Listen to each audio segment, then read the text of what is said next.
মৰাণৰ সমীপৰ বামুণবাৰীত আছু নেতা তন্ময় বৰগোহাঁইক প্ৰহাৰৰ ঘটনা ঘটিছে। সদৌ ডিব্ৰুগড় জিলা ছাত্ৰ সন্থাৰ সাংগঠনিক সম্পাদক তন্ময় বৰগোহাঁই আছু নেতাজনৰ পৰিয়ালৰ লোককো প্ৰাণে মৰাৰ ভাবুকি দিছে ২০-২৫ জনীয়া এটা দলে। সোমবাৰে সন্ধিয়াৰ ভাগত তন্ময় বৰগোহাঁইৰ ঘৰৰ সন্মুখলৈ আহি পৰিয়ালৰ লোকক বিনা কাৰণত পৰিয়ালৰ লোকসকলক প্ৰাণে মৰাৰ ভাবুকি দিছে আৰু ঘৰ জ্বলাই দিয়া পৰ্যন্ত ভাবুকি দিছে দলটোৱে। আদিদেৱ নামৰ এজন লোকৰ নেতৃত্বত এই ২০-২৫ জনীয়া দলটোৱে তন্ময় বৰগোহাঁই ঘৰৰ পৰা চোচৰাই নি উপৰ্যুপৰি প্ৰহাৰ কৰে। ঘটনাক লৈ অঞ্চলটোত তীব্ৰ উত্তেজনা। ঘটনা সন্দৰ্ভত ইতিমধ্যে পৰিয়ালৰ লোকে বামুণবাৰী আৰক্ষী চকীত এজাহাৰ দাখিল কৰিছে। দোষী শীঘ্ৰে গ্ৰেপ্তাৰ কৰি কঠোৰ শাস্তি প্ৰদানৰ দাবী তুলিছে স্থানীয় লোকে। আৰু এই সন্দৰ্ভত তাত ভুক্তভোগী পৰিয়ালটোৰ সৈতে কথা পাতিছিল আৰু সমান্তৰালকৈ তাত কিহৰ বাবে আক্ৰমণৰ ঘটনা ঘটিছে আৰু কি ব্যৱস্থা লৈছে সবিশেষ সামৰি এক বিশেষ ৰিপৰ্ট আগবঢ়াইছোঁ আমাৰ সাংবাদিক ঋষেশ্বৰ বৰুৱাৰ। এই মুহূৰ্তত আমি পোনপটীয়াকৈ সংযুক্ত হৈছোঁ ক্ষমা কৰিব আমাৰ সাংবাদিক ঋষেশ্বৰ বৰুৱাৰ সৈতে। ঋষেশ্বৰ, এই মুহূৰ্তত এই গোটেই ঘটনাটোক লৈ যি ধৰণৰ প্ৰতিক্ৰিয়া, কিহৰ বাবে প্ৰথমে জানি কিহৰ বাবে প্ৰহাৰ কৰা হৈছিলে আৰু প্ৰহাৰ কৰা লোককেইজনক সম্পূৰ্ণৰূপে চিনাক্ত কৰা হৈছেনে? হয়, নিশ্চয়কৈ। প্ৰথমে ক'ব লাগিব যোৱাকালি যি সন্ধিয়া অপ্ৰীতিকৰ পৰিস্থিতিৰ সৃষ্টি হৈছিল, এজন আছু নেতাক প্ৰায় ২০-২৫ দিনীয়া এটা দলে আক্ৰমণ কৰিছিল হঠাতে। ইয়াৰ পিছতে পুনৰ ছাত্ৰ নেতাগৰাকীৰ বাসগৃহলৈ আহি দলটোৱে পুনৰ ভাবুকি প্ৰদান কৰে আৰু অশ্লীল গালি গালাচো কৰে বুলি ইতিমধ্যে অভিযোগ উত্থাপিত হৈছে। আৰু ইয়াৰ পিছতে আজি বৰ্তমান বামুণবাৰী অঞ্চলৰ সমগ্ৰ দোকান পোহাৰ বন্ধ ৰখা পৰিলক্ষিত হৈছে, যিহেতু আছু আৰু অন্যান্য দল সংগঠনে ইয়াত আজি বন্ধৰ ঘোষণা কৰিছে। অৰ্থাৎ বামুণবাৰী দোকান পোহাৰ সম্পূৰ্ণৰূপে বন্ধ হৈ আছে আৰু প্ৰায় ২০-২৫ জনীয়া দলৰ বিৰুদ্ধে ইতিমধ্যে এজাহাৰ দাখিল কৰিছে ভুক্তভোগী পৰিয়ালৰ লোকে আৰু এই সন্দৰ্ভত ইতিমধ্যে তৎপৰতা গ্ৰহণ কৰিছে আৰক্ষী। আৰু সমান্তৰালকৈ দেখাম যে আজি আৰক্ষী প্ৰশাসনেও ইয়াত যুদ্ধংদেহী এনেধৰণে সাজু হৈ আছে, যিকোনো যাতে অপ্ৰীতিকৰ পৰিস্থিতি নহয় তাৰ বাবে প্ৰশাসনেও ব্যৱস্থা গ্ৰহণ কৰা পৰিলক্ষিত হৈছে।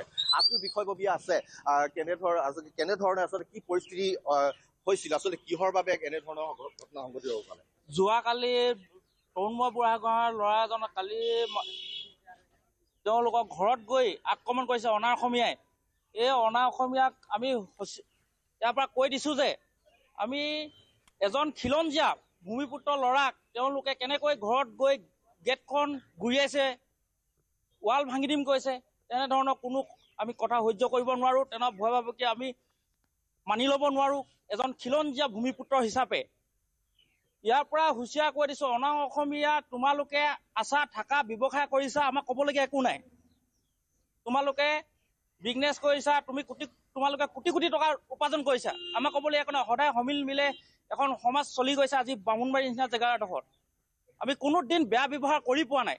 তেওঁলোকে কেনেকৈ এগৰাকী মহিলাক, তন্ময় বুঢ়াগোহাঁইৰ মাতৃক কেনেকৈ তেওঁলোকে অশ্লীল ব্যৱহাৰ কৰিছে, ভাষা তেওঁলোকৰ এই ভাষা আমি ইয়াৰ পৰা সকীয়াই দিছোঁ যাতে ভৱিষ্যতে এনেকুৱা ভাষা আমি যদি আমাৰ খিলঞ্জীয়া মানুহৰ ওপৰত যদি আকৌ পুনৰাবৃত্তি হ'বলৈ হয়, কিন্তু ইয়াতকৈ পৰিণাম ভয়ংকৰ হ'ব। আক্ৰমণ কৰিবলৈ যিখিনি কথা এতিয়া পোহৰলৈ আহিছে, ডাঙৰ দল এটা আমি এই ক্ষমা যেতিয়ালৈকে নোখোজে ৰাজহুৱাভাৱে তেতিয়া আমি কেতিয়াও মানি নলওঁ। মই প্ৰথমে ক'ব বিচাৰিম যে আদিদেৱ নামৰ এজন লোকৰ নেতৃত্বত প্ৰায় ২০-২৫ দিনীয়া দল আহিছিল বুলি ইতিমধ্যে কোৱা হৈছে আৰু ইতিমধ্যে সেই দলটোৰ বিৰুদ্ধেও ইতিমধ্যে এজাহাৰ দাখিল কৰিছে। মই পুনৰ আপোনাৰ ওচৰলৈ আহিছোঁ। প্ৰায় ২০-২৫ জনীয়া এটা দল আপোনাৰ ওচৰলৈ আহিছোঁ। ২০-২৫ দিনীয়া এটা দল ইতিমধ্যে আহিছিল বুলি কোৱা হৈছে। আচলতে কিহৰ বাবে, কি কাৰণে আচলতে এই ঘটনাটো হ'ব, কিহৰ বাবে আচলতে মাৰিছে?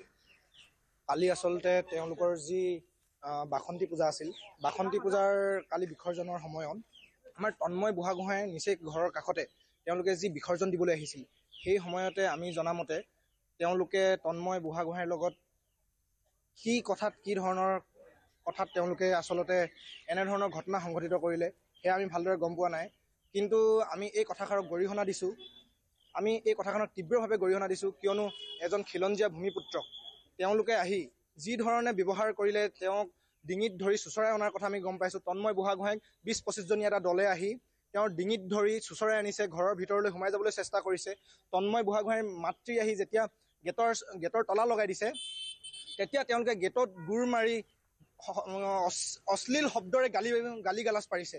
আচলতে এনেধৰণৰ কথা বতৰাক আমি লেঙেৰী আঞ্চলিক ছাত্ৰ সন্থাৰ তীব্ৰ গৰিহণা দিছোঁ আৰু আমি ইয়াৰ পৰাই জনাই দিব খুজিছোঁ যে যিসকল অনা অসমীয়াই অসমীয়াৰ ওপৰত তেওঁলোকে দাদাগিৰি দেখাব খুজিছে, আমি সেই দাদাগিৰি কেতিয়াও মানি নলওঁ আৰু তেওঁলোকে যদি এনেধৰণৰ দাদাগিৰি দেখুৱাম বুলি ভাবিছে, আমি তীব্ৰ প্ৰতিবাদী কাৰ্যসূচীৰ লগতে তেওঁলোকক ইয়াৰ পৰা পুলি পোখাই সৈতে উঘালি পেলাম বুলি আমি ইয়াৰ পৰাই তেওঁলোকক ভাবুকি প্ৰদান কৰিছোঁ। যথেষ্টখিনি আছে ৰিকেশ্বৰ। এতিয়া আৰক্ষী কি কয়, আৰক্ষীৰ ভাষ্য কি?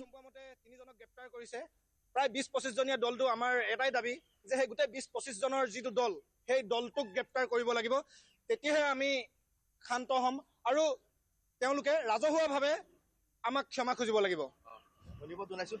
হয়, নিশ্চয়কৈ কোৱাৰ প্ৰয়োজন যে ইতিমধ্যে এজাহাৰ দাখিল কৰাৰ পিছত আৰক্ষীয়ে তৎপৰতা গ্ৰহণ কৰিছে, কিন্তু এই মুহূৰ্তলৈকে ভাষ্য ল'বলৈ আমি সক্ষম হোৱা নাই। যিটো আৰক্ষীৰ উচ্চপদস্থ বিষয়া আহিলেহে আমি ভাষ্য ল'বলৈ সক্ষম হ'ম। কিন্তু যিয়ে নহওক, বৰ্তমান যোৱাকালিৰ যি পৰিস্থিতিক লৈ বৰ্তমান উত্তপ্ত হৈ আছে, অৰ্থাৎ এতিয়াও পৰিস্থিতি ঠাণ্ডা হোৱা নাই, শান্ত হোৱা নাই। আৰু দেখাইছোঁ আমি যিহেতু বন্ধ হৈ ঘোষণা কৰা হৈছে, বন্ধ ঘোষণাৰ সমান্তৰালকৈ আৰক্ষী প্ৰশাসনেও ইয়াত তৎপৰতা গ্ৰহণ কৰিছে আৰু সকলো দোকান পোহাৰে বৰ্তমান বন্ধ ৰখা হৈছে।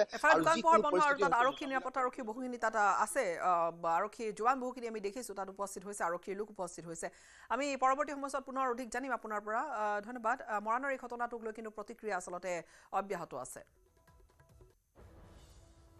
ৰখি আছিলোঁ বাসন্তী পূজা ভাচানৰ কাৰণে। ৰখি থাকোঁতে প্ৰায় আদি দেৱ নামৰ ল'ৰা এটাই 20-25 জন মানুহ লৈ আহি মোক এনেকৈ ঢকিয়াঢকি কৰে। তাৰপিছত ঢকিয়াঢকি কৰাৰ পিছত মোক এডোখৰলৈকে টানি লৈ যায়, ডিঙিত ধৰিছে, বুকুৱে চুকুৱে গোটেই মাৰিছে, টানি ধৰি কিনে মানে হত্যাৰ চেষ্টা কৰিছিলে মোক। তাৰপিছত মা গৈ কিনে ঘৰৰ পৰা প্ৰায় 500 মিটাৰ দূৰত মায়ে গৈ কিনে মায়ে মোক যেনে তেনে ঘৰলৈ লৈ আহে। ঘৰলৈ লৈ অহাৰ পিছত সিহঁতি আকৌ ঘৰলৈকে আহে, ঘৰত গোটেই গেট চেট ভাঙি দিওঁ কৰিছিলে। তাৰপিছত তাৰপিছত মায়ে গেটখন তলা মাৰি দিলে। সেনেকুৱা অৱস্থাতে মোৰ গোটেই সতীৰ্থখিনি গৈ তাত উপস্থিত হয়। কিহৰ কাৰণে মই গম নাপাওঁ। এতিয়া ওলাই তোক মাৰিম মই, এনেকৈ কৈছে গোটেই। তেখেতসকলে আমাৰ সন্মুখত ছাত্ৰ সন্থাৰ সতীৰ্থগৰাকীক হত্যাৰ চেষ্টা চলোৱা, সভ্য গালি গালাজ কৰি অপমান কৰা হেতুকে আমি তেখেতসকলক ইয়ালৈ আমন্ত্ৰণ জনাইছোঁ আৰু তেখেতসকলে আহিব লাগিব আৰু ইয়াত আমাৰ সন্মুখত তেখেতসকলে ক্ষমা খুজিব লাগিব। আৰু যেতিয়ালৈকে ক্ষমা নোখোজে এই কথা আমি কিন্তু সহ্য নকৰিম। অহা কাইলৈ আমি বামুণবাৰী সদৰত আমি তীব্ৰ প্ৰতিবাদ সাব্যস্ত কৰিম। সময় এইখিনিতে এটা বিৰতিৰ।